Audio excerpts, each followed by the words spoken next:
Hello, everyone. I'm happy to be back. This time, I'm pleased to have an energy expert with us.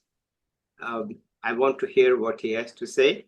Right now, we have with us Shyamasis Das. Let's listen to him. Over to you, sir. Thank you. Thank you, Dr. Subodh Mathur. It's a pleasure and also a privilege to have this opportunity to interact with you. We are at two different time zones, pretty apart actually. But thank you for giving me this slot actually to share my thoughts, kind of. And I like this format, which is a freewheeling format, where there is no kind of a specific script to follow. So please bear with me. Some of my gibberishes are also there. So at the outset, let me introduce myself in brief. Um, so I have about 15 years of professional experience, and I have had the opportunity to work in the corporate world in consulting and with international development agencies and non-profits. So that actually gives me a breadth of flavor of working in different environments actually, because working in corporate, in consulting like at EY or PwC, working at World Bank, and then working at NGOs like TERI. Currently, I am a research fellow at Center for Social and Economic Progress, which is also a non-profit. So they actually work in different manners. Their missions, visions are different. But across all these organizations, I have worked on climate change and its different sector interlinkages. And my sector focus has been the energy sector. And as we know, energy sector is again very fast. So there, my focus has been on electricity, primarily electricity distribution and its different end uses. Now, would like to share a bit about my professional journey because it could be of interest to some budding professionals or even students who are completing their undergrads or postgrads. So I come from an engineering background. Metallurgy actually was my major, metallurgy materials engineering, not really related to energy per se. But what I could appreciate during my academic program that the metallurgical operations are very energy intensive, and the main source of the energy is actually in the form of fossil fuels, and that actually kind of triggered my interest to work on greenhouse gas emissions and climate change, because that time I'm talking about around 2008 time. uh, Although climate change was not a buzzword then, very few people, very few news dailies used to cover this topic then. But Kyoto Protocol was signed. India had the National Action Plan on Climate Change when Dr. Manmohan Singh was the Prime Minister. So these issues or these topics were actually coming to the fore, and I had the opportunity to join Ernst and Young to work in their climate change and sustainability service line. So that also gave me uh, a good initial platform, a launch pad kind of to work on this space. And there I used to work on this clean development mechanism projects, which is one of the Kyoto mechanisms actually to reduce emission, to generate carbon credits and trade, right?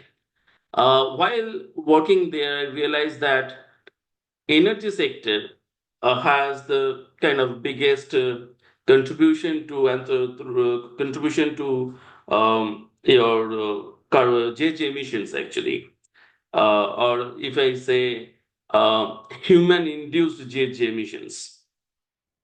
Then I decided to pursue energy management in my advanced studies, and I had the opportunity to study in France at École de Mines, which is quite a reputed institution there.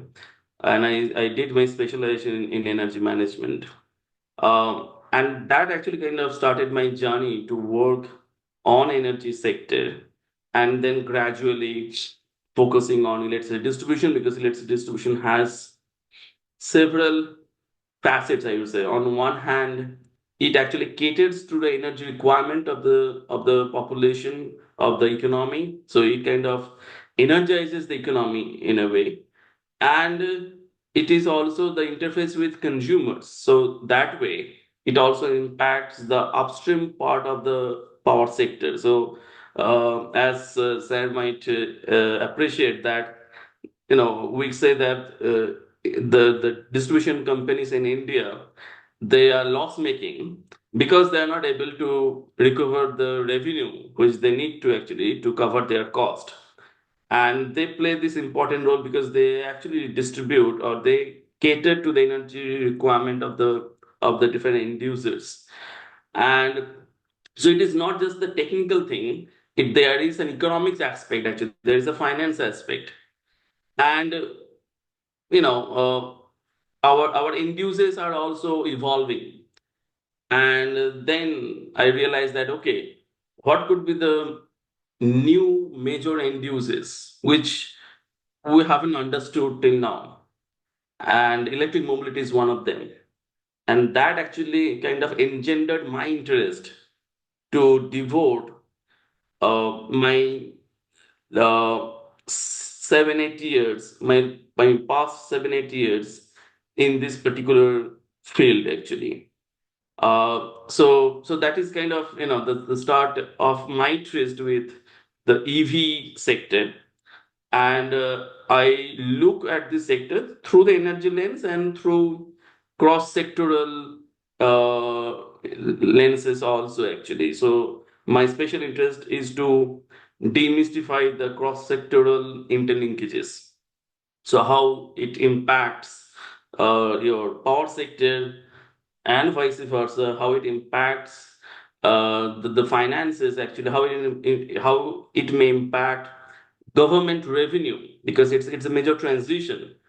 We are transitioning from one fuel to a feedstock actually, because in case of EV, all the electricity is the fuel, but primary dependence will be also on the feedstock, which are the critical minerals actually. So that's a major transition. So on one hand, there's a fuel switch. On the other hand, there is actually a major kind of a transformation actually, and this is what I study as a researcher.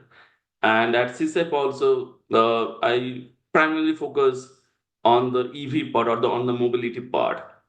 And here I'm trying to kind of question myself and try to also address them, some of the fundamental issues actually, which could be a bit uncomfortable, because that may go against the conventional wisdom.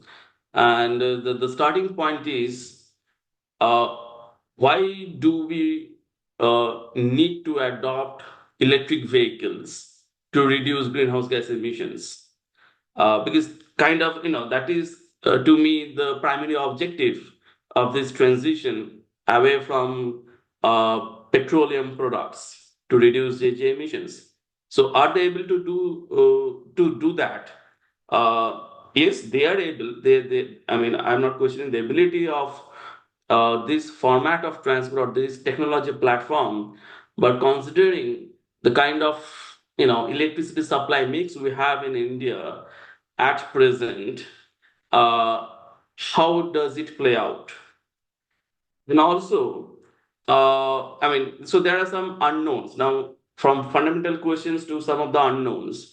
How we can then kind of unravel them, which is, I mean, we know that India is making major progress in increasing the share of renewable energy in the supply mix. That means automatically the emission factor of grid electricity, which often we use in our calculations, that will come down. But is that so simple? because the emission factor which we use is actually the annual weighted average emission factor, which Central Electricity Authority publishes every year. Now, what I sense is it masks some of the heterogeneities or variability in the carbon burden of electricity as we move towards, variable renewable energy, if I say solar and wind.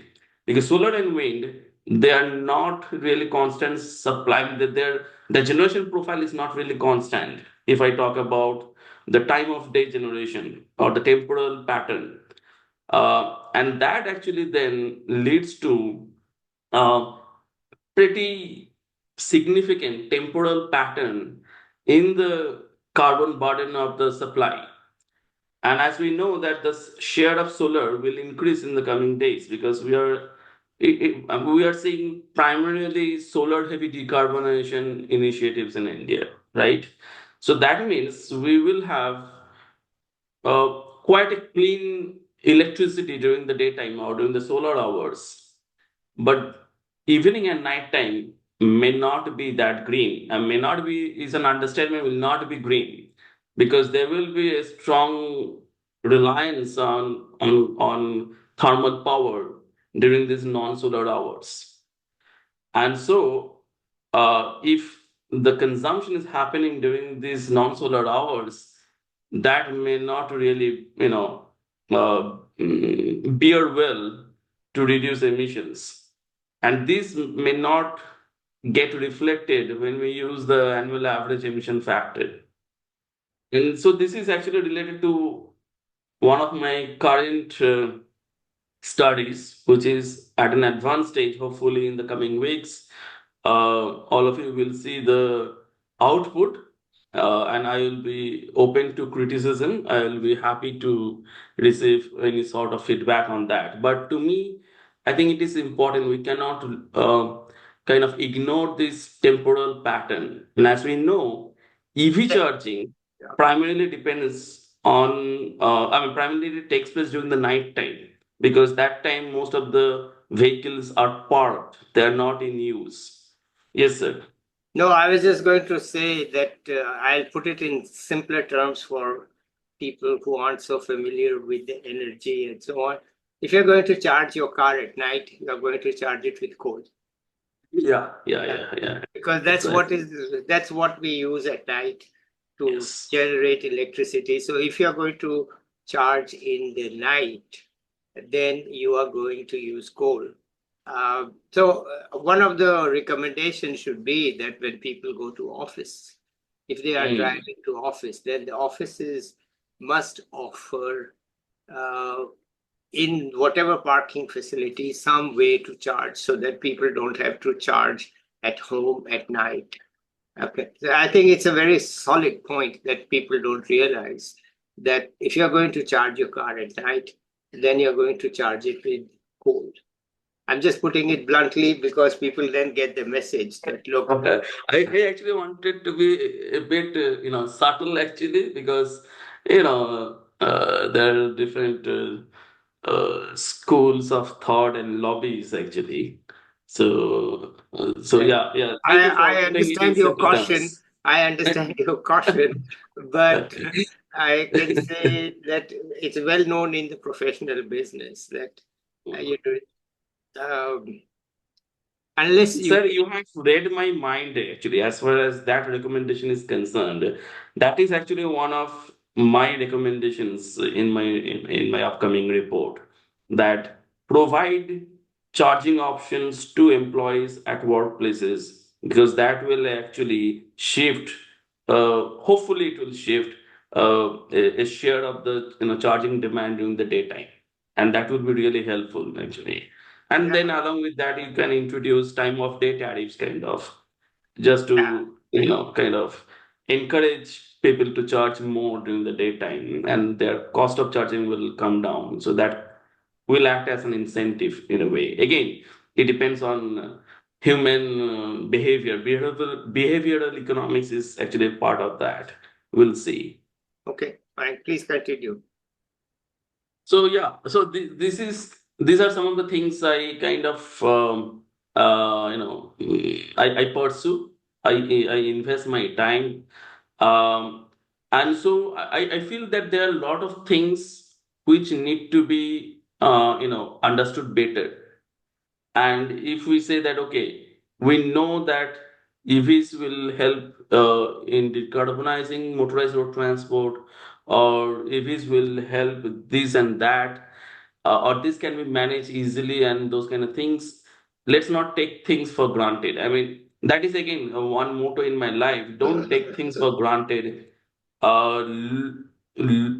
Keep your eyes open for the risks, because there are always some risks, either in the open or hidden. So let's study that and let's kind of mitigate those risks or those challenges. So yeah, so this is kind of related to my professional journey and how today I'm primarily working on the EV kind of thing, actually, which is the new beast in the energy space. And as we talk, Delhi's AQI, I came to know, I think has breached 1,000. Wow. Yeah. Uh, so we always feel like, okay, this year is the worst. It cannot be worse. But every year we are saying that the air pollution issue is actually getting more and more acute. So it has become a real crisis, and it's cross-sectoral. I mean, we attribute this air quality issue to stubble burning, to this and that, but I think it's important to study them well, because we have also seen that there are days when there is no or very limited stubble burning, but still the AQI is really bad. And I think in cities, at least, a key contributor are the vehicles, Mm. definitely. And so maybe from that point of view, EVs can help reduce the criteria air pollutants, actually, because EVs, at least, they don't have tailpipe emission, and that could be kind of a benefit from EV transition. So that means that the benefit of EV uh, could be multiple, and so that needs to be studied and evaluated, actually. So it's not just reducing GHG emissions, which is definitely a promise it holds, but then whether it can be leveraged to reduce or rather to address the air quality issue, that can be also seen. And definitely, I think reducing petroleum imports is one of the policy objectives of the government, because petroleum products, as we see, I mean, these are very volatile commodities, actually. And so government, I think, I mean, that is one of the reasons government wants to move away from petroleum based economy to a form which is, I think, less vulnerable to trade. But as we talk about import dependence, EV transition will also entail dependence on critical minerals. So this is what I Yeah. mentioned, moving from fuel to feedstock. Yeah. And as we know, India doesn't have at least proven reserve of lithium and Yeah. some of the other critical minerals, actually. Yeah. So that means we need to actually secure our supply chain Yeah. ASAP, actually. And we know the elephant in the room, which is China. We know China has kind of a control on more than 80% of the supply of these critical minerals. Either they have, or they control the refining process. Uh, so in a way, they dominate the critical minerals market, international market. Mm. And so how India can actually safeguard its interests I think that is also a very critical, very critical subject actually. Mm. And so here, foreign affairs also get involved because it's not just about purchasing on the market, on the exchange, but how you actually develop relations with those countries who have, and you secure your battery supply chain. And I see there is a lot of thrust to also develop the domestic market as far as batteries are concerned. But raw material wise, there will be dependence because ultimately to manufacture these lithium ion batteries, we will have to depend on the critical minerals. Other way to hedge this risk, in my view, and this I am actually kind of highlighting for past many years, which is diversify the battery chemistry. Instead of putting all your eggs in one basket, you try to diversify. And there are different battery chemistries we know. Yes, lithium ion, I think they may remain the dominant one because that chemistry has a lot of advantages actually over other ones.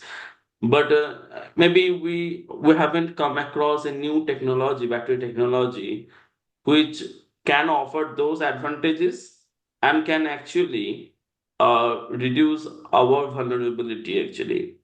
And a lot of, I think, R&D is happening globally. But I think India should actually invest a lot in battery R&D. And it's never too late. I mean, some people say that it's very late actually because other countries might have already progressed quite a lot.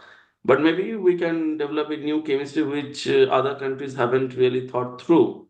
And the materials which we have certain definitely materials like aluminium. It is, we have good deposits of aluminium, and aluminium air is actually one of the battery chemistries which we often talk about. Um, I think, so the point which I want to convey is it is important to look beyond this lithium ion battery, family of batteries, and explore other options. Yeah, I agree with you 100%. I mean, what I know, what I read these days is that the sodium ion is a very promising technology. Mm, And mm, sodium, of course, is not in short supply. It's easily available.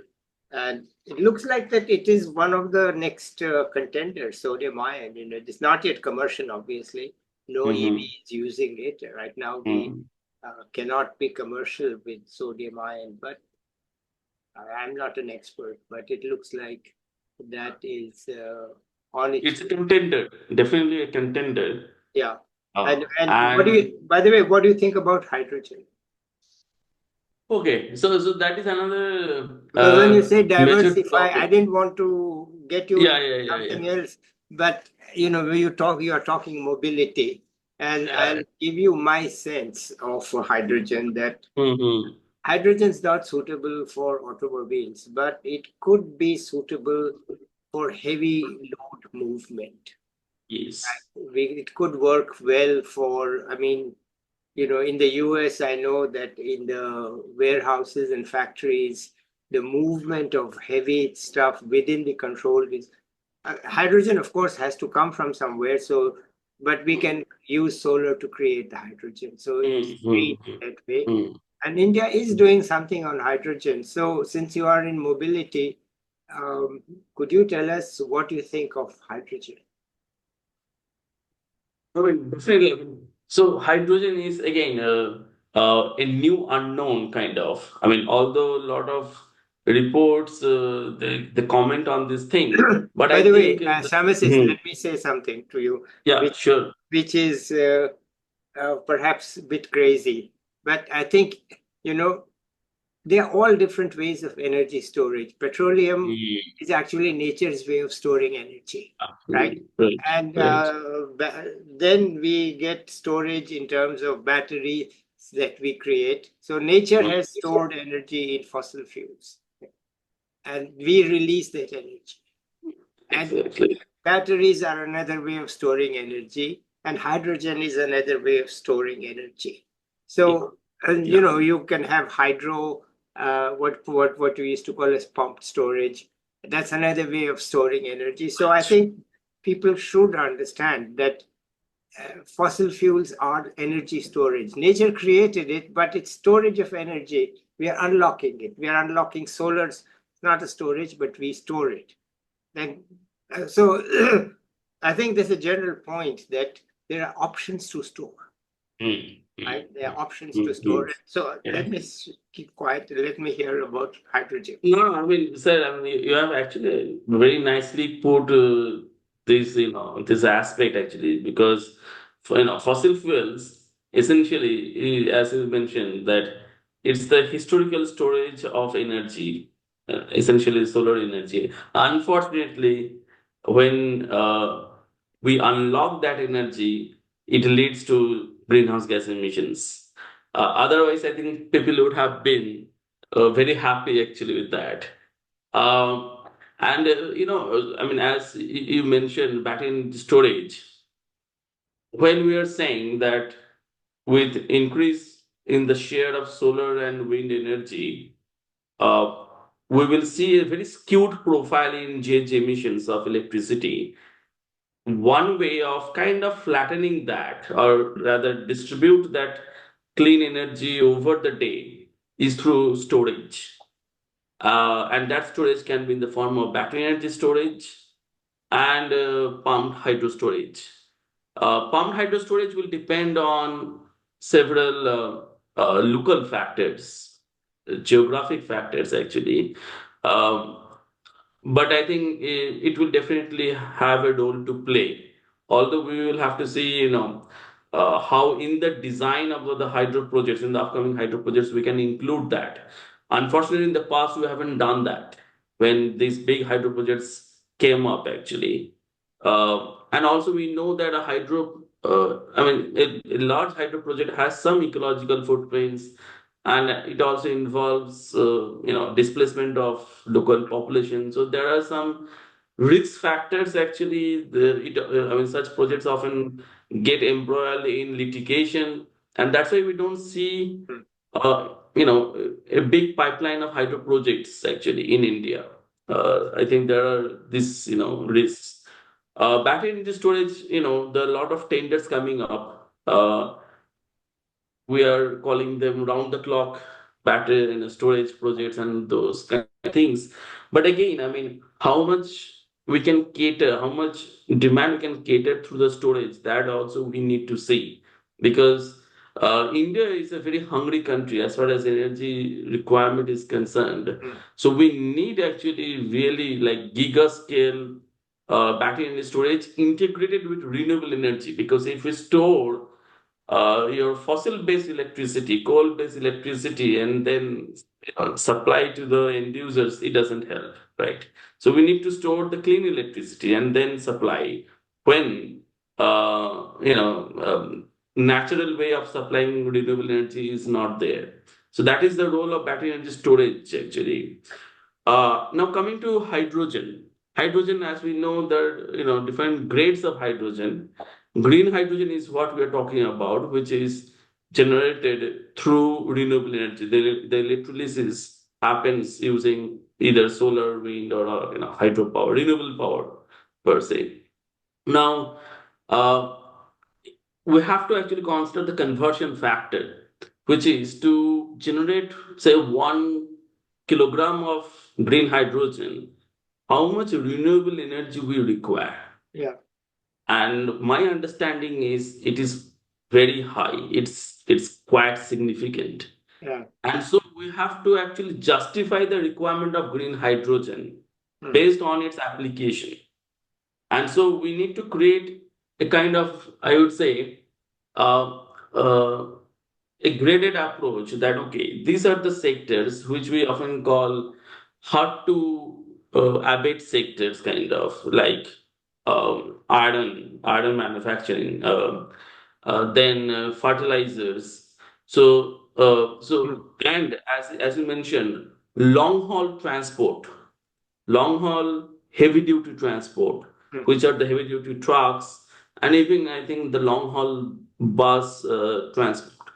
These are the actually the end uses where green hydrogen Mm. use can be justified actually, because here batteries may not be that helpful because then you have to actually uh, kind of equip these vehicles with large batteries, Right.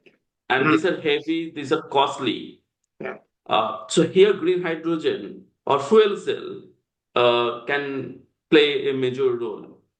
Um, so yeah, I mean, I think we have to actually look at the specific end uses of green hydrogen Mm. and then take a call whether it really makes sense or not economically, because otherwise we may see full use of green hydrogen actually without realizing the key objectives. Okay, Shyamasis, sorry to interrupt, but I think I want to turn away a little bit from the technical subject to Hmm. something very fascinating, and your twists and turns in your career, right? Metallurgy to private sector to independent consultant to think tank. I think it's a very interesting, journey. It's the new India where people have options. And let's hear from you as to what it's like to how you made these choices and how you made. I think the young people will also benefit from that. How do you navigate life the way you have navigated? What factors drove you or made you go this way? It's very personal, but this Yeah, is the yeah, point. definitely. I mean, there is always a rationale actually of choosing, uh, these options. Ultimately, everyone has the alternatives, but then you pick one.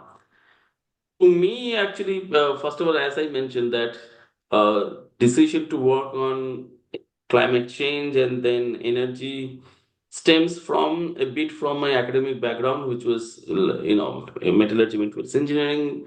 The operations are very energy and carbon intensive. Uh, I'm navigating this corporate wall and then transitioning to NGOs and non-profits and international development agencies, and then taking the avatar of working as an independent consultant. That is, I mean, I can say one may not find too many samples like me. Um, so. My start with corporate world was kind of organic because I was kind of selected, after my undergrad actually, and I got opportunity to work in the consulting space. Um, the experience in terms of working in consulting has been mixed.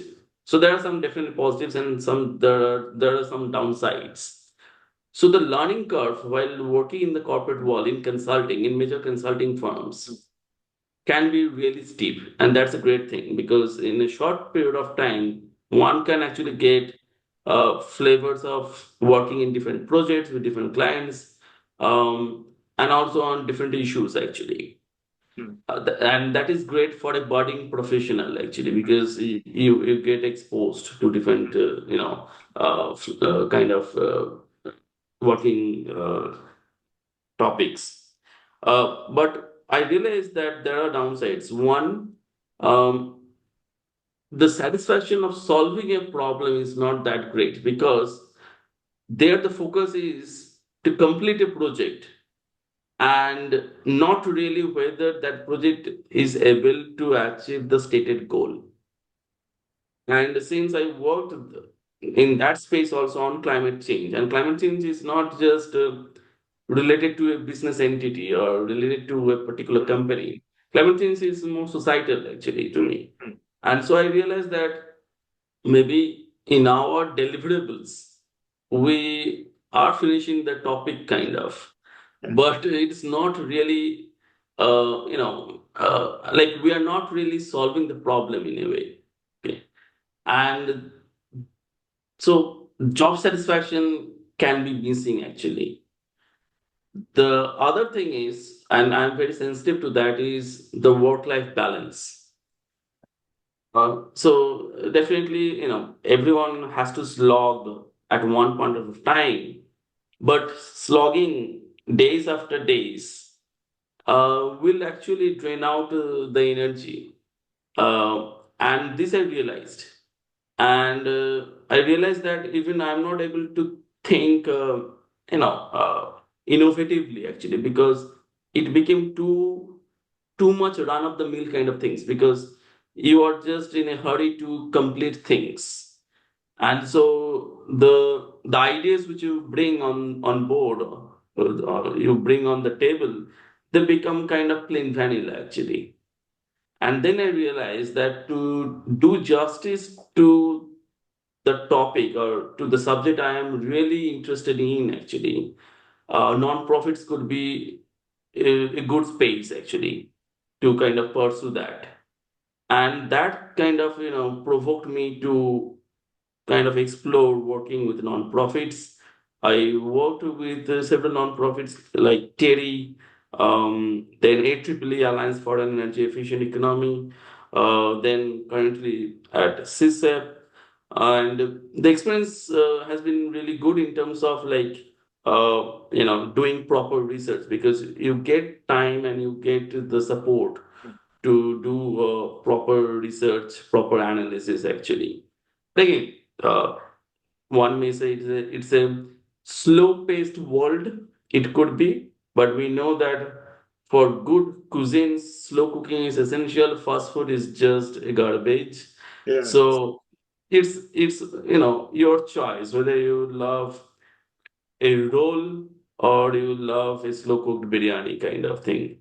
Okay. And so that is kind of helped me to transition to non-profits. But then uh, it was actually the phase one of COVID. Actually, I kind of sensed an opportunity to work as an independent consultant, because number of entities were approaching me, and being a full-time employee, you cannot work with multiple organizations No, actually.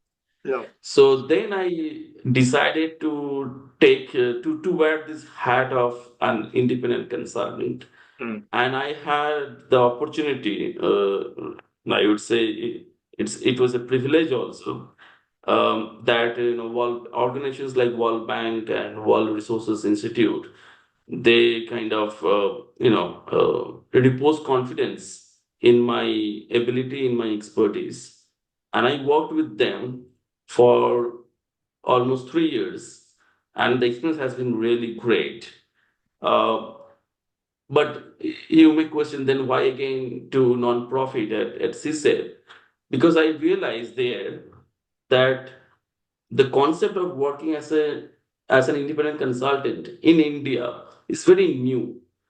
And so when you interact with organizations or when you interact with officials, they think that is very task based, that okay, you do a certain task, and so your role is limited. But my role there was not really limited to doing some menial tasks. It was more like leading some of the marquee initiatives. Yes, I was not involved in the organizational things actually, but in terms of research, in terms of project execution, I had to shoulder greater responsibility. And so then I realized that maybe for long-term career, I'm taking into consideration the long-term career objective. Uh, I, an opportunity actually came to me from CSET actually, and then I decided to take a full-time role here. Okay. Otherwise, I have been quite satisfied with working as an independent consultant. But India is, I would say, at this stage, not really prepared with this kind of role one can take, particularly at a senior level, actually, or mid-senior level. They think that okay, it is just for freelancers, actually, Yeah. someone who is designing reports or Yeah. some communication related things where you Mm. can work as a freelancer, not in the technical domain, which is wrong fundamentally. But yeah, that is the reality. Okay. It's a fascinating journey, and it just shows how India has changed, that people can actually stick to it like this. I'll just tell you a story. Several years ago, one senior person, Pakistani actually, he said, Subodh, what is this midlife crisis? I said, sir, it was not an option in your time, so you have no idea what is midlife crisis. So, but I said, today people are having even quarter life crisis. What midlife? They say, oh, the balance is not right. Oh, the reputation is right. So they keep shifting. And the older generation has a very hard time with this. But I think this is the way in the future. And if young people are watching and listening, then I think they will understand that, look, this is how it is. You are, let us put it scientifically, forever optimizing. Yeah. No, that is actually a very nice way to put this because it's a way of optimizing your priorities in life, Yes, and time is one of them.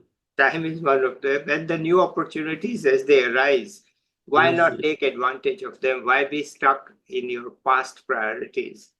Okay, Yes. anything else you want to add here? I want to talk to you a little bit offline. So anything else you want to add here? I'm fine. I mean, I have, I think, shared both my professional and my personal kind of things. Yes. And I mean, I think for this talk, I think I'm kind of done. Unless you have some specific No, questions, which I would we'll, be happy to I respond want to to. talk a little bit offline, but I think Sure. this is good enough. I usually ask tips you have for young people, but you've already given that by example. That's, work hard, but not too hard, so that it destroys your work-life balance. And keep looking for opportunities as they arise and take them as they come, because you are a smart, gifted, hardworking person. Things will happen to you. And this is today's India. Okay, so good. And everyone's priorities also vary, right? I mean, Yeah. the way I perceive, the other person may not perceive that. Yes. So that is also important to take into account because one should not be influenced by peers, which we call peer pressure. That Right. okay, this guy is making crores, so I have to also make crores. Right. And so this is the only kind of way to achieve that. Yeah. So I think it's important to set your objectives in life Yeah. and then pursue that. Okay. To All me, right. that's critical. Instead of getting swayed by the commentary around. Okay. All right. Good. Thank you, Shamasis. Let's end it here today. I'll be back with another young person or an expert. Till then, bye, everybody.